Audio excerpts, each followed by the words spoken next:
పుచ్చిపోయిన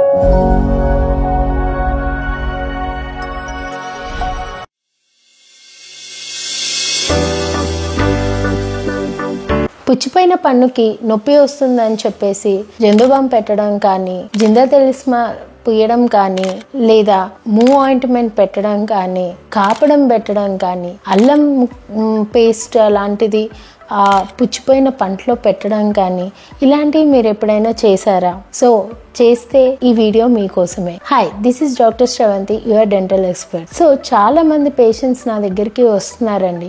పుచ్చిపోయిన పన్ను నొప్పి బాగా భరించలేక, నైట్ నాకు బాగా నొప్పి వచ్చిందండి, నేను భరించలేకపోయాను, అందుకని చెప్పేసి జందుబాం పెట్టాను అండ్ ఇవన్నీ పెట్టాము, లైక్ జింజర్ పేస్ట్ పెట్టాను, లేదా సంథింగ్ లవంగం పెట్టాను, పసుపు పెట్టాము, మూవ్ ఆయింట్మెంట్ పెట్టాము, అలా ఏది పడితే అది పెట్టాము అని చెప్పేసి చాలామంది ఇన్స్టెంట్ రిలీఫ్ కోసం అని పెట్టాము అని చెప్పేసి ఇంత వాపు రావడం కూడా జరుగుతుంది వాళ్ళకి.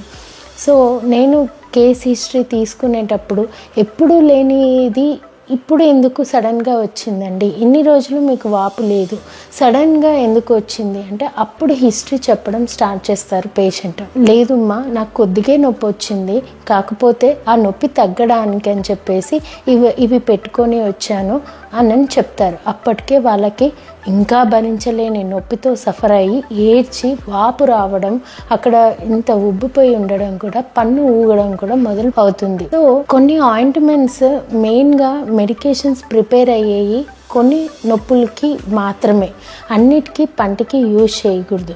జందుబాం హెడేక్ రావడం కానీ ఇలాంటి కండిషన్స్లో మోకాల నొప్పులకో లేకపోతే ఇన్స్టెంట్ మజిల్ పెయిన్ రిలీఫ్ కోసమే వాడాలి. మూవ్ ఆయింట్మెంట్ ఏంటి, నడుము నొప్పికని యూజ్ చేస్తారు. అవి తీసుకెళ్ళి మీరు జనరల్గా పంటలోకి పెడితే పన్ను సబ్జెక్ట్ అనేది కంప్లీట్లీ డిఫరెంట్ అండి. సో ఆల్రెడీ మీరు బాగా ఆహారం తీసుకున్నప్పుడు ఆల్రెడీ రంధ్రం ఉంటుంది కాబట్టి పంటిలో దానిలో ఇరుక్కొని ఉంటుంది. అది క్లీన్ చేయకుండా మీరు ఈ ఆయింట్మెంట్స్ అన్నీ నోట్లో పెట్టుకునే ఆయింట్మెంట్స్ కావు ఇవి. సో బయట పూసినా కూడా అది సంథింగ్ ఆ ఘాటు అబ్జర్వ్ అయిపోతుంది అండ్ లోపల ఉన్న నరం, పంటి లోపల ఉన్న నరం అనేది ఇరిటేట్ అవుతుంది. ఇలా ఇరిటేట్ అవ్వడం వల్ల ఏమైపోతుంది అంటే అక్కడ బ్యాక్టీరియా ఫార్మేషన్ ఎక్కువ జరుగుతుంది అండ్ ఇన్ఫ్లమేషన్ ఎక్కువ పెరిగి నెక్స్ట్ పన్ను కూడా లూజ్ అవ్వడం స్టార్ట్ అవుతుంది. సో ఎప్పుడైనా మీకు ఏదైనా పంటి నొప్పి సమస్య కానీ వచ్చింది అంటే మీరు వెంటనే రిసెప్షనిస్ట్ నెంబర్కి కాల్ చేయడమో లేకపోతే కాల్స్ ద్వారా డాక్టర్తో మాట్లాడడమో చేసి అప్పుడు మీరు మెడికేషన్ అనేది డాక్టర్ ప్రిస్క్రైబ్ చేస్తారు, ఈ మెడిసిన్ వాడండి అని చెప్తారు. ఇన్స్టెంట్ రిలీఫ్ కోసం మీరు జెరిడాల్ పి, ఎసైక్లోఫెనాక్, పారాసెటమాల్ కాంబినేషన్ వాడుకోవచ్చు. అది మీకు రిలీఫ్ ఇస్తుంది. అది డాక్టర్ అది చెప్పారు కదా అని చెప్పేసి మీరు అదే ట్రీట్మెంట్ అనుకొని కంటిన్యూ చేయకండి.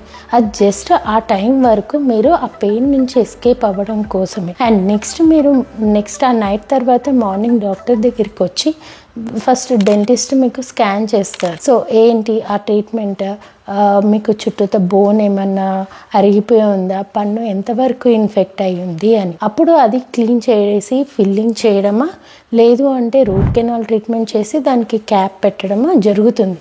సో ఇన్ని విజిట్స్ రావాలి అని చెప్తారు. మీకు ట్రీట్మెంట్ ప్లాన్ మొత్తం ఎక్స్ప్లెయిన్ చేస్తారు. మీ హెల్త్ హిస్టరీ డీటెయిల్స్ కూడా తీసుకుంటారు.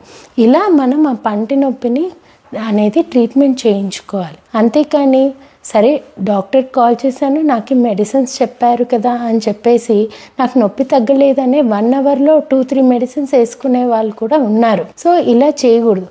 ఒక ట్యాబ్లెట్ మీరు నొప్పికి వేసుకున్నారు అంటే ఖచ్చితంగా 8 అవర్స్ డ్యూరేషన్ అనేది ఉండాలి. చాలామంది ఏం చేస్తారంటే 3 గంటల్లో అయినా డాక్టర్ ఇచ్చినా నాకు నొప్పి తగ్గలేదు అని చెప్పేసి వెంటనే ఇంకో ట్యాబ్లెట్ వేస్తారు. దీనివల్ల ఓవర్ డోసేజ్ అయిపోయి గ్యాస్ట్రిక్ ప్రాబ్లం రావడం కానీ, కళ్ళు తిరగడం ప్రాబ్లం కానీ ఇలాంటివి జరుగుతాయి. సో ఎప్పుడు ఓవర్ డోస్ అనేది వేసుకోకూడదు. ఫస్ట్ మీకు ఎప్పుడైనా ప్రాబ్లం వస్తే డాక్టర్కి కాల్ చేయండి, లేదు అంటే రిసెప్షనిస్ట్ ఆ క్లినిక్ రిసెప్షనిస్ట్కి అయినా కాల్ చేయండి. వాళ్ళు మీకు సమ్ మెడికేషన్స్ అయినా డాక్టర్ని కనుక్కొని మీకు చెప్తారు. అది టెంపరీ మాత్రమే. మెయిన్ ప్రాబ్లం ఏంటో డాక్టర్ని మళ్ళీ మీకు ఎక్స్ప్లెయిన్ చేసి వాళ్ళు ట్రీట్మెంట్ అనేది మీకు డెంటల్ డాక్టర్స్ చేస్తారు. అంతేకాని మీరు యూట్యూబ్లో చూశానని చెప్పి, లేదు పక్కింటి ఆవిడే చెప్పారు అని, ఇన్స్టాగ్రామ్ రీల్లో చూశానని చెప్పేసి మీరు జందుబాం పూయడము లేదా ఇలాంటివి మాత్రం అస్సలు చేయకండి. Hope you like this video. Thank you so much.